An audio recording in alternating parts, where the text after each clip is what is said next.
Hello, children.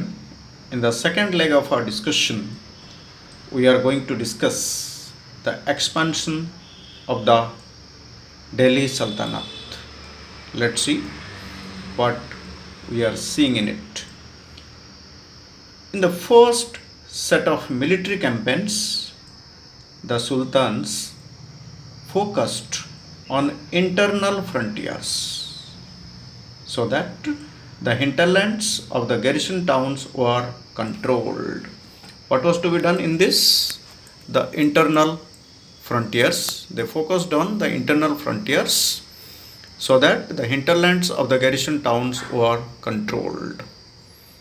What was done under such campaigns or military expeditions?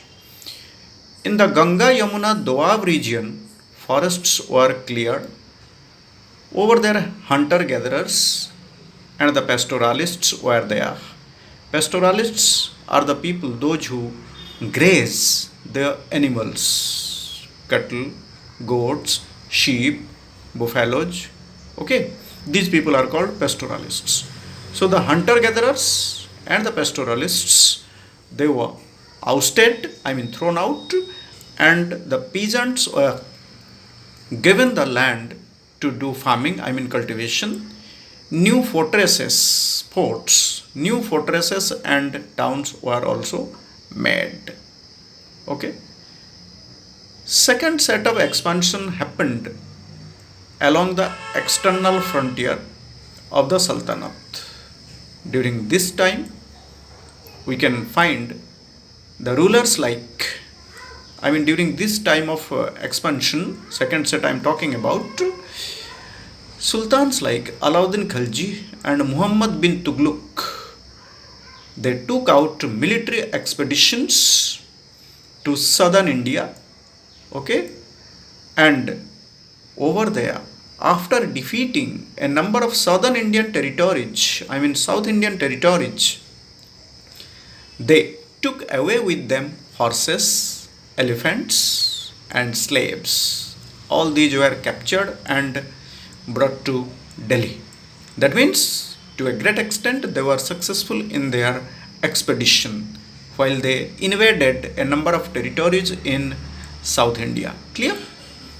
By the middle of the 14th century AD, CAD means century AD, the Sultanate armies, they had been successful in controlling a large part of India by defeating rival armies, the enemy sides. They also, the Sultans, they also collected taxes from the peasants, right? It was by the middle of 14th century AD. Because we have seen the Delhi Sultanate started in the beginning of 13th century AD with Qutbuddin Aibak becoming the first ruler of the Delhi Sultanate. Now a closer look, administration and consolidation under the Khaljis and Tughlaqs. The early sultans like Iltutmish appointed their special slaves called Bandagan in Persian language. Which language? Persian language. Special slaves were called Bandagan as governors. These slaves were appointed as governors. They were low-born, they were servants, okay, those were bought by the sultans. So this practice was started in 13th century by none other than Iltutmish. Okay, the Khaljis and the Tughlaqs, they also continued to not only use the Bandagan but also people from humble background, people with humble birth, belonging to poor families. Okay, these people were also appointed as governors and as generals. That caused political instability. Because of this reason, high-born people were not given importance in appointment. Most of the people, those who were appointed as governors and generals, they were low-born. That caused political instability. Slaves and clients remained loyal to their masters, not to the successive rulers, means not to the successors of their masters. They only remained loyal to their masters. New rulers who had their own servants, they saw conflict between the old and the new nobles. Getting? The high-born people resented the appointment of the low-born to high offices, like becoming generals, governors. These are very high offices. High-born people, they were unhappy, they resented, they disliked, they were annoyed that low-born people were appointed to high offices, thus making the Sultanate weak. Okay. The sultans appointed military commanders as governors of the lands called Iktaj, and the governors were called Iqtadars or Muktij. Military commanders as governors of the lands called Iktaj, and the governors themselves were called Iqtadars or Muktij. Now the duties of the Iqtadars or Muktij, they are as follows. The Muktij or the Iqtadars led military campaigns and maintained law and order in their respective Iqtaj. Okay.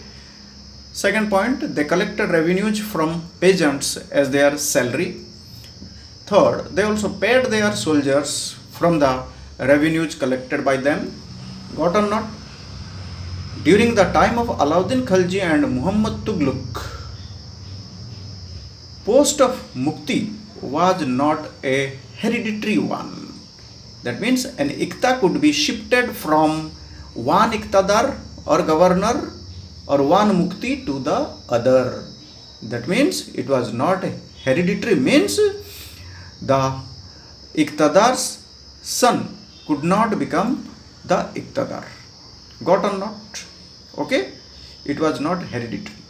These sultans like Alauddin Khilji and Muhammad bin Tughlaq appointed accountants to check the amount of revenue collected by the Muktij, whether they collected whatever had been assigned to them or not, or more.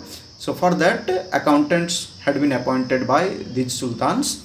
Rulers also ensured that the Muktij kept the number of soldiers as prescribed by them, as instructed by them. Thank you.